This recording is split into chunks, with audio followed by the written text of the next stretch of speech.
course, it's Glenn Robinson here, back the co-founder of the Blackzillians. We were talking before we started recording about his new facility, trying to, and it's the new facility you got coming up. So plans have changed, obviously, since the last time we spoke. You were thinking about going the way of the UFC, going the way of ATT, trying to get the big space, and you decided to go more boutique, right? That's a little bit more your style now. A lot's changed. A lot's changed tremendously over the last. What's that beep, Patrick? No idea. No. A lot's changed dramatically in the last 6 months. Henri leaving and the way Henri left was crazy. Really, it was destructive, and we had to decide what way we wanted to go. So we let the dust settle, and Neil and I talked, and we decided we'd rather give more attention to less guys and make them the best they can be than have more guys and spread it out too thin. So are you cutting some of the guys that want to stay with you, or are you accepting everyone that's coming into you and going, that's the size of facility we need? Henri kind of did that for us when he stole our guys. And then people say, how did you steal him? Well, he had a contract that had a non-compete for 2 years. He basically said, fuck you, I'm going to do what I want. And, so a lot of guys were scared, and they had to make a decision on what. So Henri left, and basically we had a non-compete. He didn't care about it. And the fighters were in this position where they were forced to choose. And he does a very good job giving them the belief that they need him or they'll die. Like, without him, they won't be able to function. And so everyone was given a choice. Some people chose to stay with us and Neil. Some people went over to him. We have a lot of young talent that's coming in, but everyone that comes in will get evaluated. Not everyone will stay. And the talent that we had, of course, is they're here, they're good, it's fine. So we brought in Antonio Tarver as a boxing coach. And he's been working his ass off with these guys, putting in a lot of time one-on-one with them. So he's really been working hard with some of the guys, especially some of the young guys, and teaching them how to throw more power at 6 inches. He said, he watches a lot of MMA, and he says a lot of people just jump into learning how to do stand-up, but they never really learn the proper technique to generate the power that they need and knock someone out from 6 inches. So he's been spending a lot of time cleaning up people's technique, making them better at what they are. And Tyrone Spong has been an amazing coach. His classes every week what's funny is Tyrone's teaching stuff he learned when he was like 18, but they've never seen it before. Because Tyrone was taught by Lucien Carvin, who's the best in the world. So the stuff that he's teaching them now is stuff from 12, 14 years ago, but to them it's brand new. So so striking wise, things are really great. Neil's been doing an amazing job. George Santiago stayed on as MMA coach. So we have a good little squad, and just going to rebuild from there. So what about the guys that you had under management contracts that left and went with Henri? You still have those management contracts, or are you now looking at a bunch of lawsuits? Some do and some don't. Henri basically had walked around and told everyone, you need to fire Glenn. And this is not something I'm guessing at. When the fighters let you go, they're like, look, Henri put me in a position where I had to let you go. I'm sorry. So they told me, Henri basically said, you don't need him, get rid of him. So for whatever reason, even though Henri was like a scrub coach in Holland, who was no one knew him, he was Tyrone Spong one day says, hey, do you want to hold pads for me? And then Tyrone brings him to America, and he becomes famous. And yet he returned the kindness by trying to make sure that when he left, he destroyed me. He didn't want to just leave. He wanted to make sure that the nail was in the coffin. But we walked through it. He didn't kill us. The people that weren't loyal, screw them. There's always another group of people. Yeah, and that's the thing with MMA, that the group that left with him, there'll be another group coming behind him at some point that'll change sides as well too. It's just the nature of the beast. It's just how the sport is run. Everyone keeps shifting and keeps changing. Is there for a long time there's a big rivalry between you and ATT, but there's not that rivalry anymore. so much? No, there really hasn't been no rivalry since the show's over. I mean, they have their thing going on. We stay clear of them. They stay clear of us. You know, Dan, at the end of the day, has done a lot for the sport. He really has. So his issue was always with me because he was convinced that I stole 4 guys from his squad. And I'm sure he'll take that belief to the grave because no one wants to believe that they didn't do a good enough job and someone wasn't happy. But the guys left because they wanted to leave. But regardless, Dan has done a lot for the sport. His facility is beautiful. And that's why we're like, why are we going to try to compete on this like massive size basis? We'd rather just focus on less guys, make them the best they can possibly be, build champions, and have like people all over the place that you can't get to. Now, I want to switch gears real quick and talk about Anthony Johnson. Obviously, his retirement kind of caught me off guard. I thought he'd at least stay in for another year or two before he made the jump. Did his retirement catch you off guard? No, because he's been talking about retiring for 2 years. I mean, he actually said for months that he won the belt, he would leave the belt in the center of the ring, in the cage, and he would retire. So he's been talking about it for a long time. And of course, no one believed him. Everyone's like, yeah, you're going to really retire after winning the belt. But I just think he was at a point in his life where he just didn't want to do it anymore. I don't think it was any special reason. There was no hidden secret. Like, everyone's always looking for what's the real truth? I just don't think he wanted to do it anymore. I think he was just done with it. He was tired of it. He didn't enjoy training, and he just wanted to do something else. Well, getting punched in the face is hard. If that's your yeah, but think about it. How many times does Anthony Johnson get punched in the face? You know, but just the overall process. I just think the overall process of get a fight, training your ass off. Half the times his fights got postponed because someone got injured. And then he would have another camp he'd have to go through. I just think he was over it. He just didn't want to do it anymore.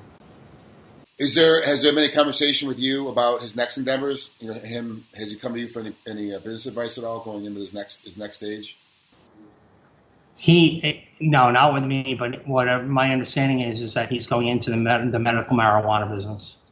Well, you know, I just thought from a businessman standpoint, he might come to you like, okay, how do I start a company? How do I get these things put together? It's difficult. It sounds easy on paper. It looks great on the internet, you know, when you're doing it. Yeah, but running a business is hard. But he posted a picture that he had a book on business, so I think that that's going to work well. It's a start. It's gonna start. Yeah. So you guys are going boutique. You guys are going smaller. Blackzillians obviously is still laying around. You obviously lost some named guys. You kept some named guys that stayed with you. What's the overall feeling right now? With the guys that have stayed with you, are they worrying about the other camps in South Florida? Are they worrying about being poached again? Because a lot of these guys, they train together. And, you know, if you lose one guy, you're losing a training partner. Everyone's kind of like found their home. The people that are going to stay with Henry stay with Henry. Some people were going back and forth between us and Henry, and if they were from the old squad, we allowed it. But then Henry switched the classes around and made Greg Jones' class mandatory, so that way people couldn't choose between Greg and Neil. So he's gone to a lot of trouble to make everyone choose a side. And we had the position that, look, you were with us before. If you want to come train. You don't. And Henry didn't like that. That's why Henry uses Instagram as like a psychological subliminal message sender. You know, he'll put up a video of, I don't care what side you choose, but choose a side, like some video he found. And these are all messages to the guys, like, you know, that he doesn't, you know, so he sends out subliminal messages to Instagram. He thinks it's being brilliant. Instagram has become the biggest psychological tool for people to express their feelings in the world. Well, some people have never said anything or like out there saying, you know, everything's going to get better if you just focus. And so Henry sends these messages out, like, pick a side. And he rearranged his schedule to force the guys into a way where it's harder for them to work with Neil. And Neil took the position like, hey, look, you want to train with us? Go ahead. If you don't. And now we're going to take, you know, we're not playing the politics. You know, if some guy wants help, we'll help him. Some guy doesn't. We don't need all the money. It's not all about money. If some guy doesn't want the help and they want to stick with Henry, stick with Henry. But you really got to ask yourself, like, out of everyone Henry's trained, what made Henry famous? What made him this incredible coach? Like, think about it. Like, in all the years he taught Rashad Evans didn't work with him for almost 3/4 of his camps. He worked with this guy Roberto for 2 camps. And his title fight with John Jones, he had 6 coaches, from Rob Kamen to 2 boxing coaches to Henry to someone else to Tyrone. So, okay, so his biggest win with Henry was Chael Sonnen. And then you think, okay, AJ was already knocking people out before Henry. He already had 10 knockouts before Henry. So who did he turn into such a knockout artist that caused him to become this crazy, insane coach? Like who? All the ground guys, their stand-up's the same. Their stand-up hasn't improved worth shit. The guys that already had stand-up, yeah, he's fine-tuned them. But who is he turned into a superstar? Well, that's the thing about MMA. The coaches don't find the fighters. The fighters find the coaches. Where in a lot of different sports, the coaches go out and actively recruit, actively hunt for these new fighters or for these new athletes. MMA is not like that. The fighter will go find the coach that best suits them in the area that they're at. You know, if you notice, a lot of guys aren't moving anymore. It used to be a lot of guys would move and chip places to go to camps, and a lot of guys are staying put. So it's the best coach in their neighborhood. Henry had to be in the right place at the right time. I mean, but even if you watch a T-shirt like Henry, the UFC would be Joe Rogan would be like, oh, Henri Hooft, one of the best coaches in the business. But who did he turn into such a champion that makes him one of the best coaches in the business? Like what guy or guys became better? Like what guys specifically? Gilbert Burns is lost his last few fights. His stand-up's the same.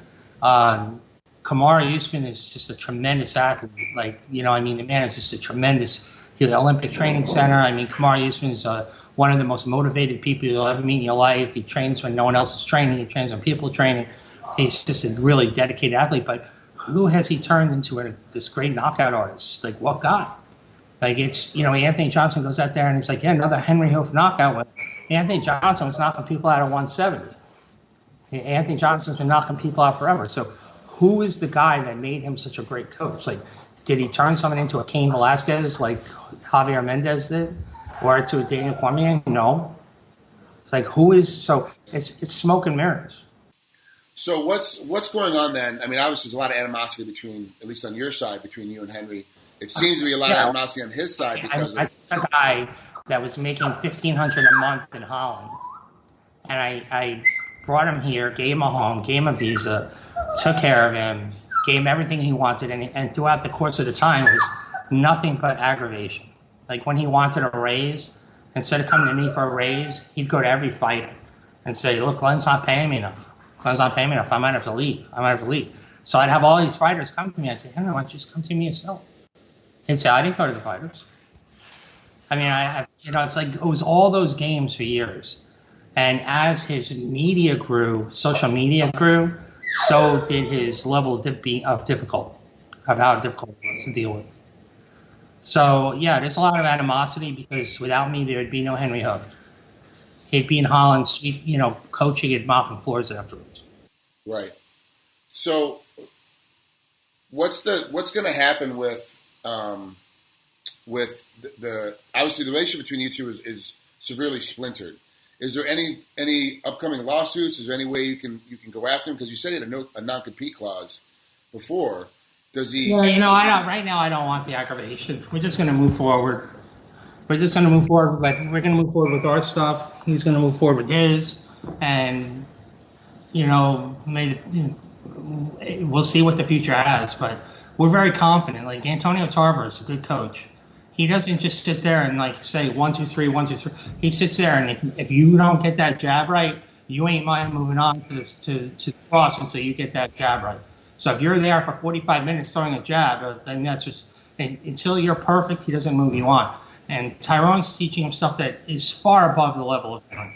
I mean, Tyrone has 114 wins, 8 or 10 losses. Like all his wins aren't even on because he was fighting when he was 14, selling people he was 16. So all his fights aren't even on Wikipedia. There's another 30 fights. So, I mean, he's teaching these guys stuff they've never seen before. So I know Henry's motto is keep it simple. And that works to a great extent until everyone realizes that the dance is the dance, same dance. 1, 2, step back, low kick, 1, 2, step back, uppercut. I mean, it's just dance is a dance. So you got to know how to do more than that because MMA is now becoming very diversified where you have to, if you are not good at everything, it's not like 10 years ago where you could be the best knockout artist and get through a bunch of fights. Well, you could still do that, but then you get higher up the ranks and you meet somebody who's well-rounded, and that's it. So in this game, you need to be well-rounded. You need to be able to fight anywhere the fight goes. So Craig Jones, a good guy. The people who stayed with Henry, there's no animosity with, because they were put in a bad position. Yeah, I mean, these people, this is their career, this is their life, and 2 people are saying choose. So I have no animosity to them because, I mean, it's a scary position they're in, and they made the decision they felt was best for them. So I have no problem with that. There's no animosity there. So I still root for them. Still, when Kamaru fights, I get excited. So I still root for them. I still think they're great people. And, I think that right now we're just going to focus on ourselves. We're going to make the best boutique that you have. We're going to really build some great people, but we're going to give them a lot of time and a lot of attention. So they really master everything that they do. So when they go into a fight, they're much harder to, whoever they're fighting is going to have a bigger problem on their hands. All right, last thing before we get out of here.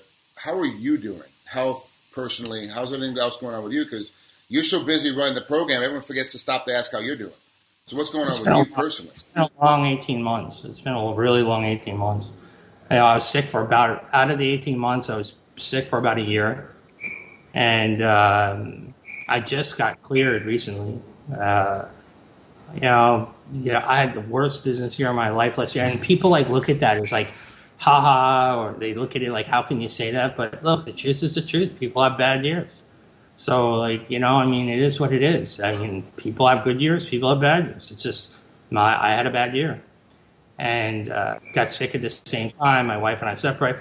But, everything's coming together now. I see the light at the end of the tunnel. Things are good at home. Things are getting better at home. Business has really picked up. Neil has been tremendous in, helping us plow through and create this new boutique atmosphere.